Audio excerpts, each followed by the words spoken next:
자, 여러분 교재 286쪽이 되겠습니다. 날씨가 좋습니다.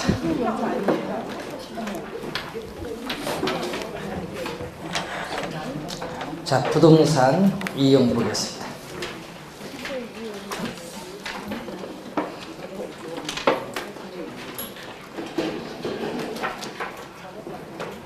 자, 이 부동산 이용을 보면은 거기에 보면 최유효 이용이라는 용어가 나와요.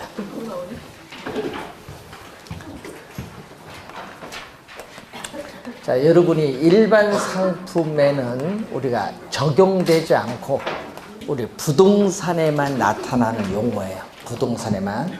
이것을 우리 알프레드 마샬이라는 학자는 최선의 이용이라고 합니다. 그래서 알프레드 마샬이라는 학자가 처음 사용한 용어를 우리 번역하는 과정에서 최유효 이용으로 번역을 한 거죠. 그래서 항상 우리가 먼저 뭐를 이용을 해야겠죠? 항상 최선의 이용을 먼저 해야 돼요. 최선의 이용. 우리가 최선을 베스트라고 하거든요. 더 베스트. 그러니까 항상 최선의 이용을 먼저 하고 나서 두 번째가 무슨 이용? 최고. 네? 이 최고의 가치를 창출하는 이용이다. 그래서 더 하이스트라고 해요. 그래서 항상 최선의 이용을 먼저 하고 나서 최고의 가치를 창출하는 이용, 이 공통되는 부분이 우리는 최고, 최선의 이용, 최유효 이용입니다. 자, 그래서 최고, 최선의 이용이 되기 위한 조건이 있는데 이 조건이 여러분 시험 문제 2년 전에 출제했습니다. 우선 합리적 이용이 돼야 돼요. 자, 여러분 교재 보니까 합리적 이용. 그러니까 여러분이 투기적 이용과 같은 비합리적 이용이 되어서는 안 되는 거죠. 합리적 이용이 돼야 되고, 그 다음에 합법적인 이용. 자, 합법적인 이용이라는 것은 우리가 비적법한 이용이 되어서는 안 된다. 적법하고 법이 허용하는 범위 내에서 이용이 이루어져야 된다.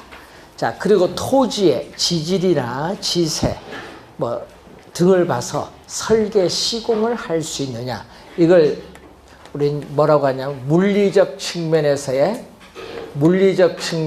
채택 가능성이 있는 이용이냐. 이렇게 보는 거죠. 이 세 가지를 최유효 이용을 위한 필요 조건이라고 해요. 필요로 하는 조건. 그리고 이 경험적 증거가 나오는데 이 합리적 이용, 합법적 이용, 물리적으로 채택 가능한 여러 가지 대안적 이용 가운데에서도 이 최대의 수익을 창출할 수 있는 이용이 경험적으로 우리는 지지될 수 있는 이용이 바로 최유효 이용이다. 그러니까 뭐를 얻어야 된다? 항상 우리는 최대 수익을 얻을 수 있는 이용이 돼야 된다. 자, 이 내용이 우리는 충분 조건입니다. 그래서 여러분이 고등학교 1학년 때 배우는 필요 조건, 집충분 조건인데 이 두 가지 조건을 모두 갖춰야 돼. 그래서 이 필요, 충분 조건이 될 때 우리는 최유효 이용이 된다. 이 네 가지 조건을 모두 갖춰야 된다는 얘기인데, 그래서 여러분 22회 시험에 출제를 또 한 번 했었고 26회 시험에 출제한 개념인데 26회 시험은 이렇게 출제했죠. 합리적, 합법적, 물리적으로 채택 가능한 이용 중에서도 우리는 최대의 수익을 창출할 수 있는 이용이 경험적으로 지지될 수 있어야 된다라는 지문을 출제했습니다. 그래서 여러분 교재 287페이지 위에서 두 번째 합리적, 합법적, 물리적으로 채택 가능한 여러 가지 대안적 이용 중에서도 그 이용이 최고 또는 최대의 수익을 올릴 수 있다는 것이 경험적인 자료에서 지지될 수 있는 이용. 이 지문을 우리는 26회 시험에 출제한 거죠. 자, 그리고 여러분 교재에 286페이지에 그 3번 토지 이용 활동과 최유효 이용 바로 밑에 보시면은 최유효 이용이란 객관적으로 보아 이렇게 나오죠. 그래서 뭐를 가지고 있다? 객관성을 가지고 있어요. 이 객관적으로 보아 양식과 통상의 이용 능력입니다. 거기 보면은 또 뭐죠? 통상은 일반적이죠. 통상의 이용 능력을 가진 사람에 의한 합리적, 합법적인 최고 최선의 이용 방법을 최유효 이용이라고 하는데, 자, 그것도 밑줄 그어두셔야 되는데, 주의해야 될 것은 통상의 이용 능력이지 고도의, 여러분 고도의 부동산 전문가에 의한 전문적인 능력을 갖춘 사람에 의한 이용은 아니라는 것. 예. 전문적인 능력을 갖춘 사람에 의한 이용이 아니라 통상 일반적인 이용 능력을 가진 사람에 의한 이용을 최유효 이용이다. 자, 그리고 287페이지 밑에 보시면 우리 앞으로 여러분은 우리가 오늘은 배우기 좀 그렇고 다음 주 배울 때 토지 특성 배울 때 집약적인 그런 얘기가 좀 나오는데, 그걸 용어를 좀 알기 위해서는 이 집약도를 좀 알아야 됩니다. 자, 토지 이용의 집약도라는 용어가 지문 속에 보면 자주 나오는데, 우선 용어부터 이 단위 면적의 토지. 자, 여러분 시험 문제에 단위 면적이라는 용어가 또 지문에 많이 뜨는데, 자, 1제곱미터, 1m 곱해주면 얼마죠?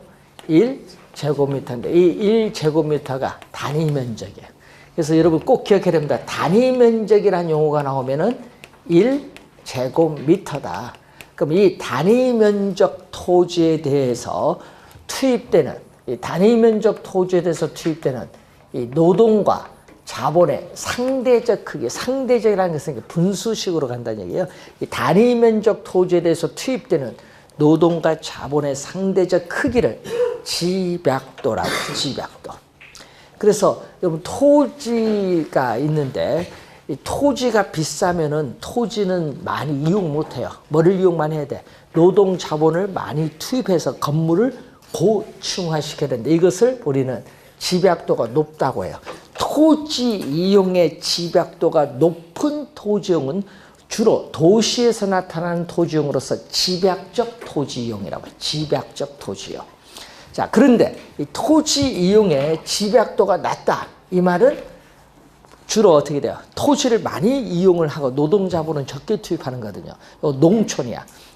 농촌에서의 토지 이용을 나타내는 이 조방적 토지 이용이라고 해요. 그래서 토지 이용의 집약도가 높으면 집약적 토지용, 토지 이용의 집약도가 낮으면 조방적 토지용. 우선 그거 기억 잘 넣어두셔야 돼. 시험에 집약적, 조방적을 자주 출제합니다.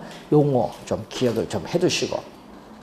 그래서 다음 주에 토지 특성 배울 때 부증성에서 한번 나오거든요. 그래서 좀 확인해 두셔야 될 용어입니다. 자, 그러면은 이 토지 이용 집약도에, 토지 이용의 집약도에 상한선을 나타내는 게 집약 한계라는 용어가 나와요. 자, 토지 이용의 집약도에 상한선을 나타내는 게 집약 한계고, 또 토지 이용의 집약도에 하한선을 나타내는 게 조방 한계입니다. 그러면 우선 집약도의 이 하한선 이상 토지 이용은 이루어져야 되는데, 이 집약 한계라는 용어가 이제 나오는데, 자, 한계라는 용어가 들어가면요, 우리 경제이론의 미분 개념을 경제이론에 도입을 한 거예요. 한계 들어가면요, 하나 더라는 거예요. 하나 더. 예? 그래서 한계, 우리가 비용인데, 이 투입되는 한계 비용. 그럼 한계 비용이라는 것은요, 자, 여러분, 라면이 하나 더 생산하는데, 라면 생산하는 총 비용이 얼마나 변하느냐, 이걸 묻는 거예요.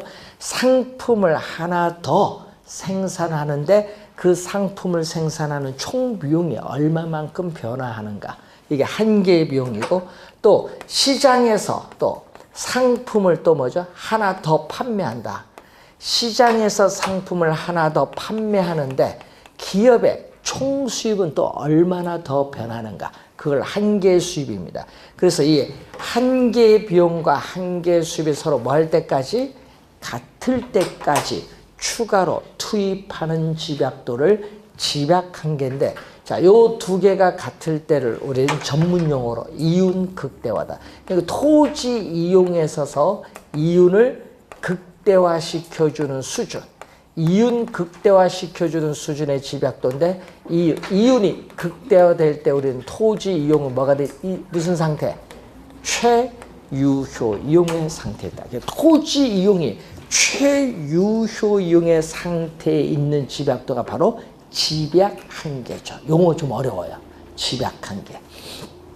자, 조방한계는 최적 조건 하에서도 생산 비용을 겨우 감당할 수 있는 수익 정도밖에 올릴 수 없는 경우에 집약도예요. 그 말은 우린 총수입과 뭐가? 총 비용이 서로 같다. 총 비용과 총수입이 같으면 뭐가 돼요? 초과 이윤도 없고 손실도 없는 상태죠. 이런 상태를 우리는 손익분기점이라고 하는데 손익분기점 수준의 집약도를 우리는 조방한계다. 조방한계를 넘어서면요 바로 손실이 가져옵니다. 자, 그래서 집약한계와 조방한계의 개념을 우선 하나 확인을 해본 내용입니다. 자, 여러분 교재 288페이지 위에서 네 번째에 입지잉여란 용어가 나오는데, 자, 여러분이 입지잉여 말 그대로 해석하면 돼요. 여러분 입지를 잘 하면은 잉여가 발생한다. 그러면은 우리가 동일한 산업을 여러분 운영을 하고 있어요. 이 동일한 산업을 운영할 때 토지 이용의 집약도는 똑같아요. 이 집약도는 똑같은데 그럼 동일한 산업을 운영하면서 이게 어떻게 발생하냐? 남보다 좀 더 유리한 어떻게 돼? 조건에 입지를 했다는 얘기죠. 그래서 우리는 토지 이용의 집약도가 동일할지라도 입지 조건, 뭐 사회적, 경제적, 행정적, 자연적 이런 입지 조건이 좋을 때 양호한 경우에 생기는 이익을 입지잉여라고 해. 입지잉여. 그래서 입지잉여는 모든 산업에 공통적으로 생기는 것은 아닙니다. 입지상의 손실도 나타날 수 있거든요. 공통적으로 생기는 것은 아니라는 거. 자, 입지잉여 하나 확인해 두시고, 자, 289페이지에 오시면은 도시 스프롤 형상이라는 용어가 있어요. 자, 도시 스프롤은 확산이라고 합니다. 자, 여러분 도시 스프롤을 스프롤 영어 단어를 번역하면요 확산. 그럼 도시 스프롤 형상이라는 것은 도시가 확산되는 형상을 얘기해요.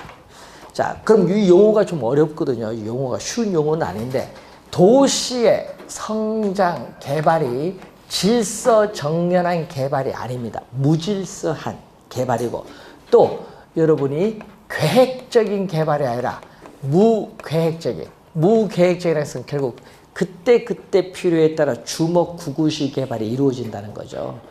계획성 있는 개발이 아니고, 또 규칙적이 아니라 또 뭐죠? 불규칙이야. 그래서 이런 용어가 나오면 돼요. 그래서 도시의 성장 개발이 무질서하고 무계획적이고 불규칙적으로 도시의 확산, 어느 정도 외곽이죠. 도시의 외곽으로 평면적으로 확산되고 있는 현상을 도시 스프롤 형상이라는 용어를 사용해요. 그럼 도시가 외곽으로 확산될 때는 주택만 가는 것이 아니죠. 여러분 소비하려면 상가도 가야 되고 공장도 외곽으로 가죠. 도심에 있지 않잖아요.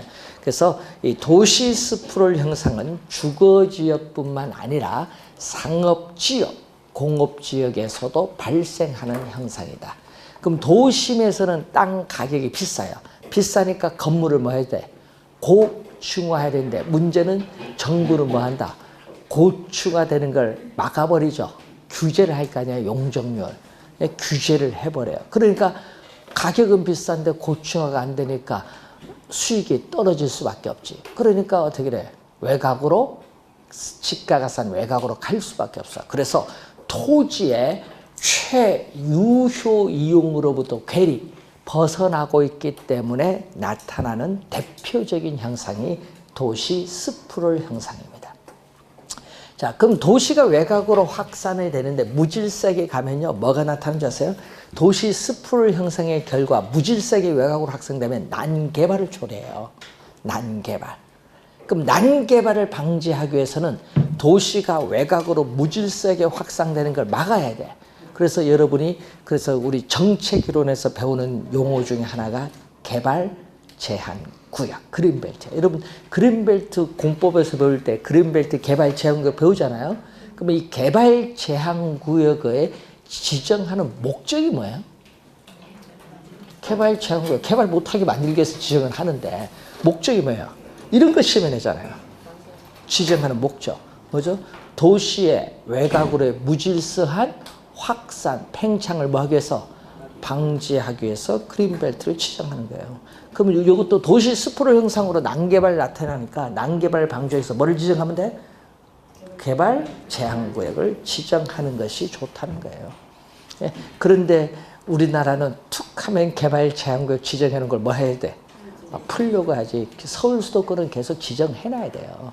예? 녹지 공간이 부족한데. 그래서 이런 개발 제한 구역이 뭐 지방에서는 좀 모를까 이게 좀 근데 여러분 우리 광명에서도 개발 제한 구역 많습니다. 시흥도 많지만 그리고 저 하남도 많아요. 그래서 옛날에 그 여러 가지 뭐를 했습니다.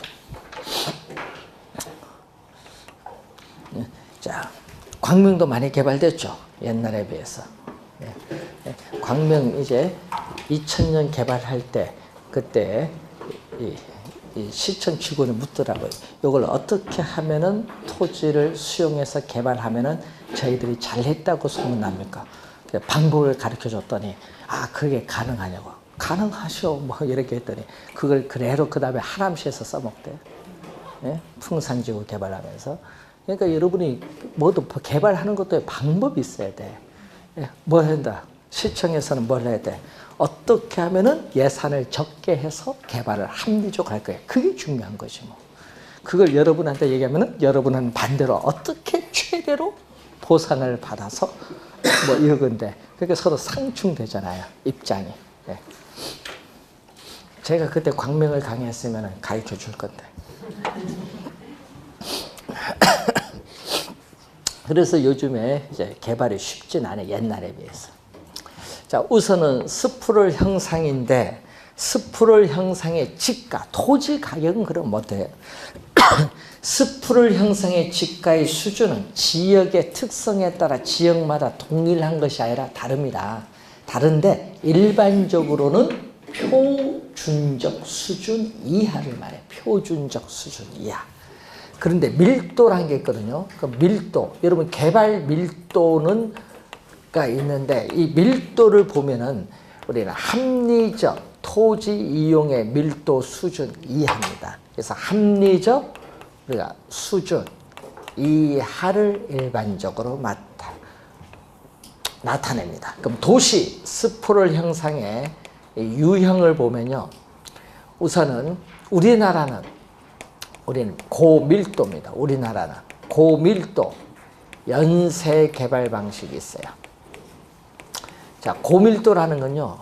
자, 여기 합리적 밀도 수준 이상, 고밀도니까 합리적인 밀도 수준 이상으로 인접 토지를 계속 잠식을 해나가면서 외곽으로 우선 확산되는 형상을 말합니다. 고밀도. 자, 그 땅이 넓은 국가에서는 이게 많죠. 고밀도보다 뭐가 많아요? 저밀도. 그래서 여기는 뭐죠? 저밀도니까 합리적인 밀도 수준 이하, 이건 이하로 인접 토지를 계속 잠식해 나가면서 외곽으로 확산되는 형상을 말합니다. 또 우리가 외곽으로 확산될 때는 또 여러분 뭐가 필요해요? 자동차, 뭐 전용도로, 간선도로인데 이 간선도로를 따라서 또 어느 쪽으로 스프롤이 확산됩니다. 네. 우리는 스프롤이 우리가 전개되는 형상이 나타나요.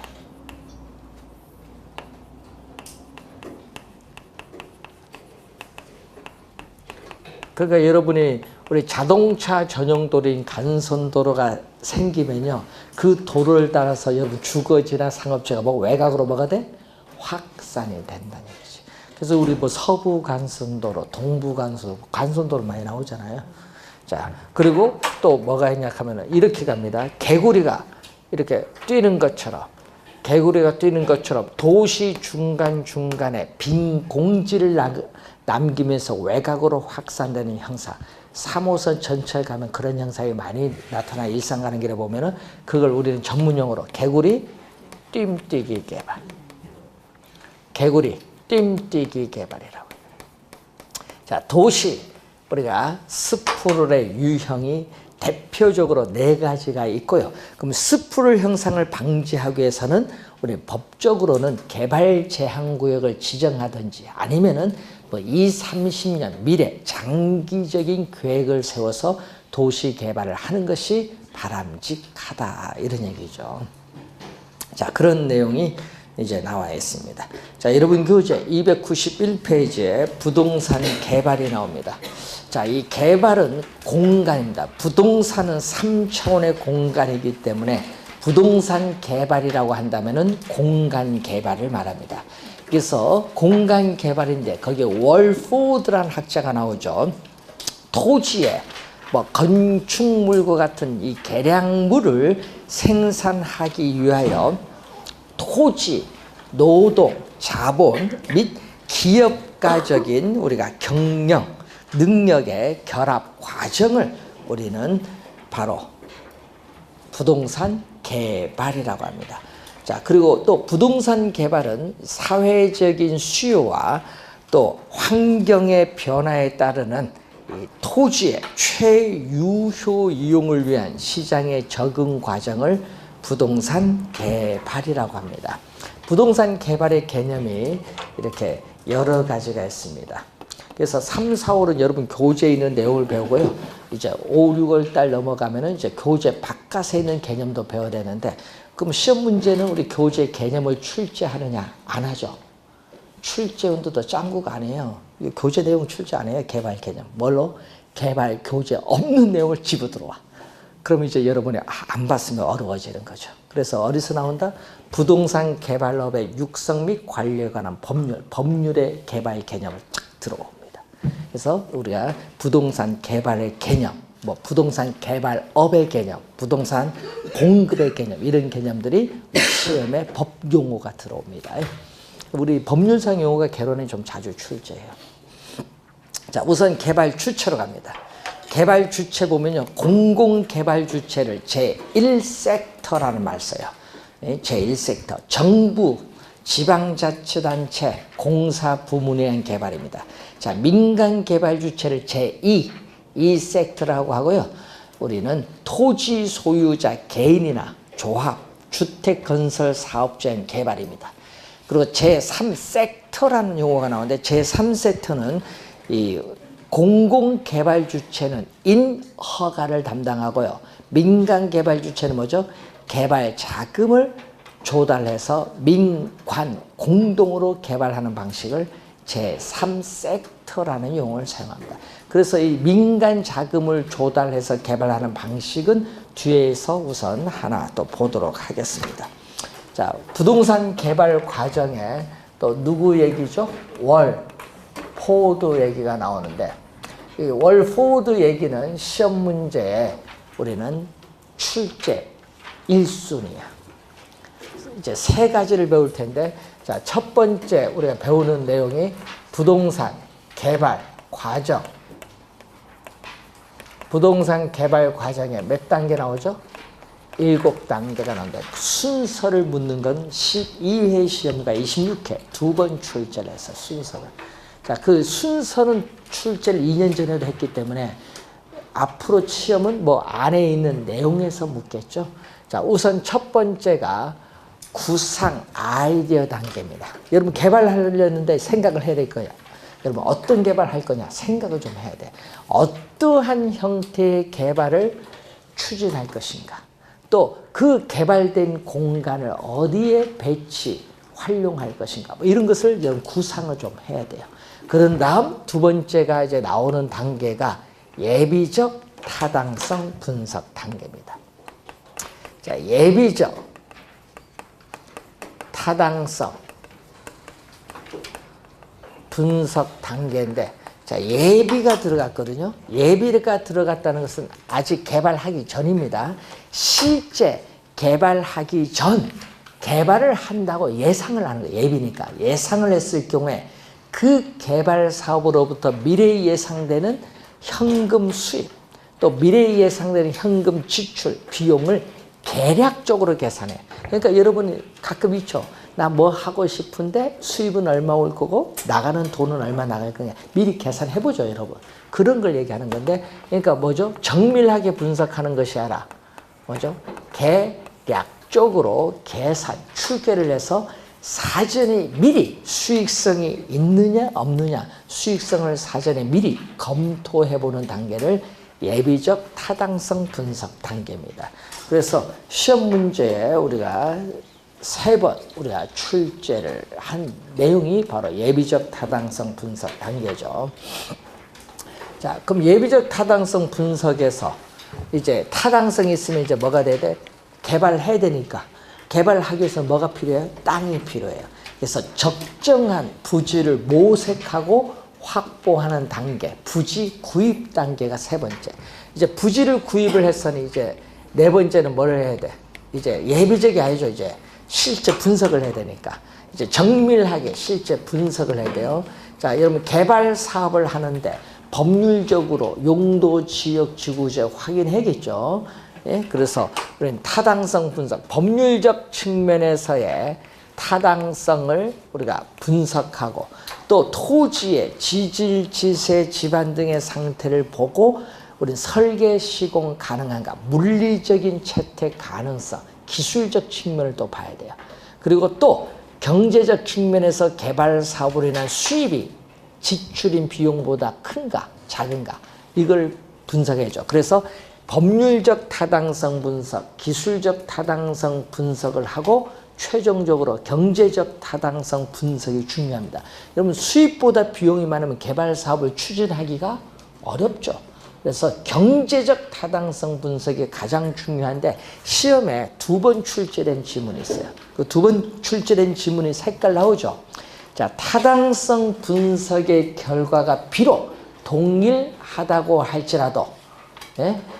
개발업자에 따라서는 그 개발 사업이 채택될 수도 있고 그렇지 않을 수도 있다. 왜냐하면 개발업자마다 개발 사업에 요구하는 수익률이 다 동일한 게 아니잖아요. 다를 수 있기 때문에 그렇습니다. 그래서 개발 사업 자체에 타당성이 있다 없다 말하기가 곤란한 거죠.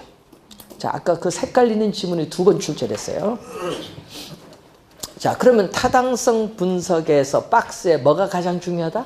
경제적 타당성 분석이 가장 중요하다는 걸 염두에 두시면서 그러면 이제 타당성 분석을 했더니 이제 뭐를 넣어야 돼? 자금을 조달해서 개발하겠지. 5번째는 뭐? 자금을 조달하는 금융 단계. 그러면 이제 조달했으니까 뭐죠? 택지를 조성하는 단계, 건설 단계. 여러분, 택지를 조성하는 단계는 물리적인 공간을 창조하는 단계고 7번째가 뭐죠? 마케팅 단계. 자, 21회 시험에 또 출제했었죠. 자, 마케팅은 조성된 택지를 분양을 해야 되는데 문제는 개발 사업이 성공했느냐 실패했느냐 여부는 그 개발 사업 뭐에 달려있다? 시장성 여부에 달려있는데 이 시장성이라는 용어가 시험 지문에 많이 나오죠. 시장성은 매매, 자, 시장성은 매매 또는 임대될 수 있는 가능성, 능력을 얘기하죠. 매매 또는 임대될 수 있는 능력, 가능성이 우리는 시장성이다. 그러면 시장에서 여러분 개발된 부동산이 시장에서 매매 또는 임대될 가능성이 많으면 그 개발 사업은 성공으로 가는 거고 어떻게 돼? 매매 임대될 가능성이 없다 하면 그 개발 사업은 실패로 가는 거죠. 그러면 그 개발 사업에 여러분이 마케팅 단계에서는 개발된 부동산을 매도 또는 임대하는 게 중요하는데 문제는 공실률을 개발 사업을 완료한 이후에 공실률을 줄이고 점유율을 높여서 안정적인 임대료 수입을 확보하기 위해서는 개발 사업의 초기 단계, 초기의 동그라미. 여러분 시험에는 요거 중간 단계 또는 개발 사업을 완공한 이후 뭐 여러 개 나옵니다. 초기 단계에서부터 부동산의 뭐가 임대 또는 분양 활동이 이루어지는 것이 바람직하다는 거죠. 그래서 우리나라는 과거에 건축물 선분양 제도 있을 때 어떻게 돼요? 초기에 뭐를 했어요? 건축 착공하기 전에 미리 분양하고 그랬죠. 자, 부동산 우리가 과정 한번 기억해 두시고 294페이지에 또 월포드는 또 부동산 개발의 위험. 작년 28회 시험에 또 출제를 또 했습니다. 자, 월포드는 부동산 개발의 위험을 크게 세 가지로 봅니다. 우선 법률적 위험, 그리고 시장 위험, 그리고 비용 위험. 이 세 가지 위험으로 우리가 보는데 작년 시험에 세 가지를 다 출제했죠. 자, 법률적 위험을 보면은 말 그대로 법률적 측면에서 발생하는 위험, 공법적 측면이 있겠죠. 여러분 개발의 위험은 공법적 측면에서 어떤 위험이 나타나요? 공법적 측면에서 대표적으로 생각하면 토지 이용 규제의 대표적 수단이 뭐다? 지역지구제지. 이 토지 이용 규제의 대표적 수단인 지역지구제에 관련된 사항이죠. 뭐 지역지구제를 변경 가능한가? 적법한가? 토지이용 규제. 사법적 측면에 또 있죠. 사법적 측면에서는 우리는 또 소유권 관계를 보죠. 또 개발 사업에 대한 주민의 민원 뭐 이런 건데, 자, 이런 측면에서 우리가 바라봐야 돼요. 그런데 또 주의를 건요. 그래서 이 법률적, 작년에 출제 또 했습니다. 법률적 위험을 최소화하기 위해서는 사전에 미리 토지 이용 계획이 확정된 토지를 매입을 하는 것이 바람직한데, 이 지문이 여러분 이 작년 28회, 27회 시험, 23회 세 번 출제했어요. 그 지문. 2년 연속 출제된 지문입니다. 세 번 출제된 지문이다. 체크해 두시고 반드시 확인을 해 두셔야 돼요. 자, 시장 위험. 시장 위험은 시장의 불확실성이 개발업자에게 지어놓은 부담. 요즘 시장의 불확실성이 상당히 큰데, 그래서 여러분이 가끔 있죠. 분양이 될 것이라 예측을 하고 아파트를 분양했더니 어떤 경기의 급격한 침체로 미분양이 증가한다. 이런 것도 무슨요? 시장 위험. 시장 위험. 시장 위험이 있어요. 자, 이 시장 위험에 우선 볼 때 완공률. 자, 우리가 완공률이 100%에 가까이 가면 갈수록 매수자 입장에서 볼 때 위험은 점점 줄어들 것이고 부동산 가치는 점점 높아가는데, 초기는 어떻게 돼요? 개발 사업 초기에는 매수자 입장에서는 위험이 너무 높으니까 높은 위험으로 할인한 부동산 가치는 낮게 되겠다는 얘기죠. 자, 그 내용이 거기에 그림 설명이 거기 되는 겁니다. 자, 그 박스에 흡수율 용어가 나오는데, 자, 시장에 공급된 부동산, 여러분 과거 일정한 기간 동안에 시장에 공급된 부동산이 얼마만큼의 비율로 흡수되는가를 분석하는데, 그 분석을 할 때 흡수율이 높으면 어떻게 돼요? 여러분 시장에 공급된 부동산이 분양, 임대하는데 흡수율이 높으면 분양, 임대가 잘 된다는 얘기죠. 좋은 거예요. 근데 또 흡수 시간이 있어요. 시장에 공급된 부동산이 100% 분양, 임대하는데 걸리는 시간은 멀수록 요거는 짧을수록 좋지. 분양이 빨리 되면 좋은 거지. 예? 분양이 잘 안 되면 미분양이 많아지는 건데. 그럼 이렇게 될 때는 무슨 위험? 우리는 시장의 위험 부담이 점점 줄어든다. 여러분, 이 법률적 위험이 줄어드는 것이 아니라 무슨 위험이 줄어드는 거죠? 시장 위험 부담이 줄어드는 거예요. 그래서 시험 문제 또 시험 문제에 19회 시험과 23회 시험에 출제된 게 바로 이것을 출제했어요. 자, 흡수율 분석의 개념은 25회 시험에 출제했고요. 요 목적이 19회 시험과 23회 시험에 출제했어요. 흡수율 분석의 목적. 자, 부동산 시장의 여러분 추세를 강도, 추세를 파악하는데, 그래서 부동산 시장에서의 과거 및 현재의 추세를 정확하게 파악을 해요. 파악을 해서 뭐를 위해서? 우리는 미래의 흡수율, 미래에 얼마만큼 흡수될 것이냐, 미래의 흡수율을 뭐한다? 파악하는데 목적이 있다. 미래의 흡수율을 파악하는데 그 목적이 있다는 거죠. 이 지문을 주의해야 됩니다. 목적이 자주 출제한다.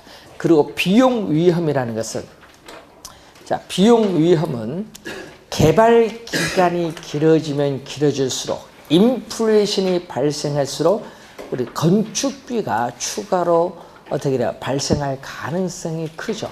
그래서 개발 기간이 길어질수록 인플레이션이 발생할수록 비용상의 위험 부담은 점점 더 커진다, 작아진다?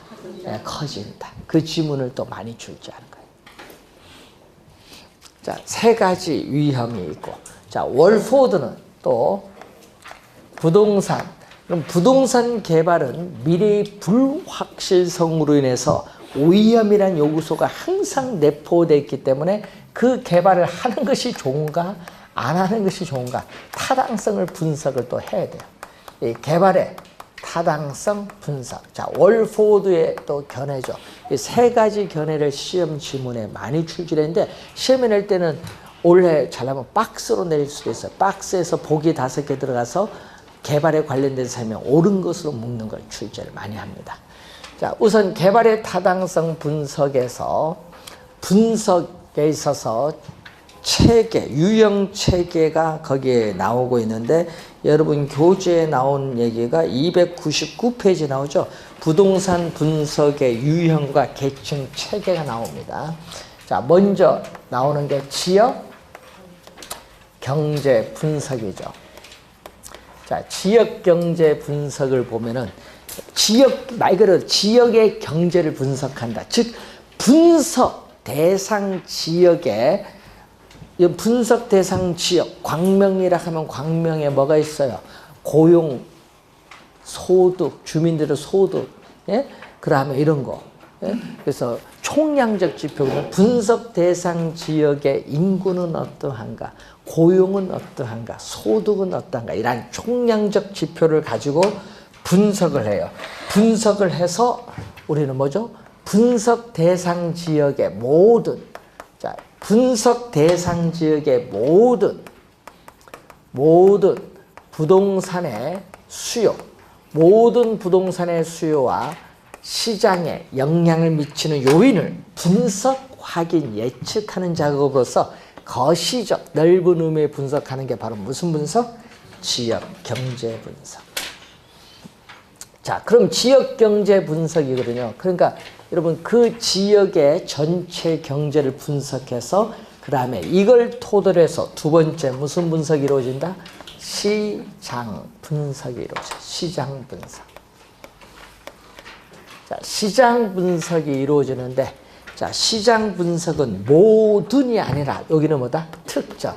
예를 들면 상업용이면 상업용. 모든 부동산이 아니라 특정 유형의 부동산. 자, 특정 유형의 부동산에 대한 수요와 공급 상황을 연구 분석을 해서 전반적인 가격 수준과 이러한 전반적인 가격 수준의 동태적 경로, 시간이 경감에 따라 어떻게 변하느냐, 동태적인 경로를 분석하는 작업을 시장 분석입니다. 그래서 분석 대상 지역에는 우리는 상권으로 표현하는데, 그래서 이 상권의 이 범위를 보면요, 이 개발된 부동산에 있어서의 시장에서 수요가 대체 가능한가, 수요의 대체성, 그리고 경쟁하고 있는 부동산의 공간적 분포와 밀접한 관련을 가진 게 상권의 범위인데, 자, 거기서 우선은 수요자의 특성, 뭐 인구, 경제학적인 특성에 따라 전체 수요자 집단을 여러 개의 소규모 집단으로 나눈 게 있죠. 이걸 뭐죠? 시장 세분화. 수요자의 특성에 따라 우리는 시장을 세분화합니다. 그리고 또 공급되는 제품의 특성에 따라 대상 부동산을 범주화하여 다른 부동산과 구별하는 또 시장의 뭐다? 차별화가 나타나죠. 예. 수요자의 특성에 따라 시장 세분화, 공급되는 제품의 특성에 따라 시장의 차별화가 나타나는 게 시장 분석입니다. 자, 그리고 시장 분석이 이루어지면 이제 지역 경제 분석과 시장 분석을 토대해서 세 번째는 무슨 분석? 시장성 분석. 여러분 15회 시험은 이렇게 출제했거든요. 시장 분석과 시장성 분석은 동일하며 OX. 틀리죠. 다르죠. 네. 그것도 15회 시험 정답 질문했어요. 다릅니다. 우리 출제 유효는 여기서 어느 걸 많이 출제? 요거. 네. 시장성 분석 5번 출제했어요. 27회도 나왔고 25회도 나오고 또 22회도 내고 19회도 출제하고 하여튼 시험의 단골입니다. 자, 시장성은 아까 배웠죠. 시험에 제일 많이 나온 거 아까 그 질문 뭐죠? 여러분 개발된 부동산이 현재나 미래 시장 상황에서 항상 키워드가 이겁니다. 매매되거나 임대될 가능성 정도를 조사 분석. 그러니까 항상 시험 주변에 뭐가 뜬다? 매매 또는 임대될 가능성. 이게 떠요. 시장성이 나오면. 그 지문이 계속 출제하는 거예요. 체크해 두시면 되겠죠. 시장성 분석. 그래서 시장성 분석에서 나타나는 게 무슨 분석? 흡수율 분석이 나타나죠. 자, 그리고 이 지역 경제 분석, 시장 분석, 시장성 분석을 토대로 해서 나타나는 타당성 분석이 있어요. 타당성이라는 것은 개발 사업을 성공적으로 수행할 수 있을지 여부를 분석하는데 여기서 성공적이란 말이죠. 개발 사업을 성공적으로 수행할 수 있냐. 성공적이라는 것은 개발 사업이 투자자들의 자금을 끌어들일 만한 충분한 수익성이 있는지 여부를 분석해요. 그때 분석할 때는 우리는 세후 현금 수지를 기준해줘. 세후 현금 수지를 기준해서 분석하고 최종적으로 나타나는 게 무슨 분석? 투자 분석이 나타나죠. 개발 사업 할 거냐 안 할 거냐 투자 분석이 이루어집니다. 자, 이 세 가지를 묶어서 우리는 뭐라고 하냐? 학자에 따라서는 이걸 시장 분석이죠. 그래서 부동산 개발의 타당성 분석은 시장 분석부터 먼저 합니다. 먼저 이루어지고 나서 이 시장 분석에서 구한 자료를 기준해서 요 두 가지를 묶고 뭐가 이루어진다? 경제성 분석입니다. 그래서 부동산 개발의 타당성 분석은 시장 분석부터 먼저 하고 나서 그 시장 분석의 결과 경제성 분석이 이루어지기 때문에 경제성 분석은 나중에 이루어지니까 뭐죠? 후행 분석인데 여기서 주의해야 될 것은 이 시장 분석은 개발 사업의 시장에 초점을 둔 연구라면은 경제성 분석은 투자 분석이 이루어지기 때문에 경제성 분석은 개발업자의 결정에 초점을 둔 연구입니다. 그래서 특정 개발 사업에 여러분 시장 분석은 특정 개발 사업이 시장에서 채택될 수 있느냐 없느냐 채택 가능성 여부 시장에서의 채택 가능성 여부를 평가하기 위해서 고안된 것이 시장 분석이라면은 보다 구체적으로 경제성 분석은 특정 개발 사업의 이 수익성 여부를 평가하기 위해서 고안된 건데 이때 수익성이 있느냐 없느냐에 따라서 개발 사업을 할 거냐 수익성 있으면 개발 사업을 하는 거고 없으면 개발 사업 기각하는 거죠. 최종적인 개발 사업에 대한 뭐를 결정한다? 투자 여부를 결정한다. 최종적인 투자 여부를 결정한다. 자, 요 순서를 묻는 건 17회 시험에 출제했고요. 안에 있는 지문들이 나오는데 그 중에서 제일 많이 나오는 게 무슨 거죠? 시장 분석과 시장성 분석이 지문에 자주 출제를 합니다. 잘 확인해 두셔야겠습니다. 그래서 여러분 교재에 있어서 그 내용을 우리가 설명을 지금 하고 있는 부분입니다. 그래서 298페이지 밑에서 세 번째, 두 번째, 첫 번째 거기 보면은 색깔로 잘 또 해놨습니다. 자, 여러분 교재에 301페이지 보시면은 부동산 개발의 유형인데 신개발과 재개발로 크게 나누고 있는데, 자, 여러분 거기에 302페이지 보시면은 도시 및 주거 환경 정비법의 제2조에 보면요. 정비 사업이 나오는데 요거 작년까지는 정비 사업 6가지 있는데 법이 개정돼서 이제는 뭐죠? 주거 환경 개선 사업, 재개발 사업, 재건축 사업 3개밖에 없어요. 그러니까 이제 출제 뭐 할 메리트가 없어. 우리 공법에서 출제하겠지. 그래서 3가지로 바뀌었다는 것 정도 알아두시면 되겠고, 그래서 이제 여러분이 303페이지로 넘어가서 우리가 이제 출제가 되는 부동산 개발 방식에 어떤 방식이 있느냐 이걸 보는데, 우선 요거 중요합니다. 월포드는 우선 시험에 출제가 되는 상당히 중요한 부분입니다. 월포드. 그리고 이제 다음 시간에 개발 방식 또 출제되는 범위를 또 하나 보도록 하겠습니다. 잠시 쉬고 시작하겠습니다.